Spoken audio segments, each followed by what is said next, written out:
how to share a music from Shazam to Instagram directly.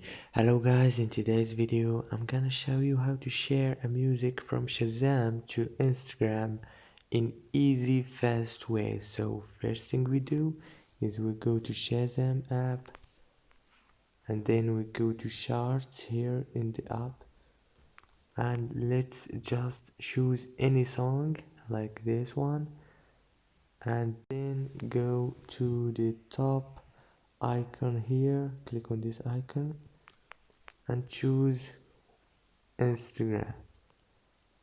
You can share it to Instagram direct or Instagram stories.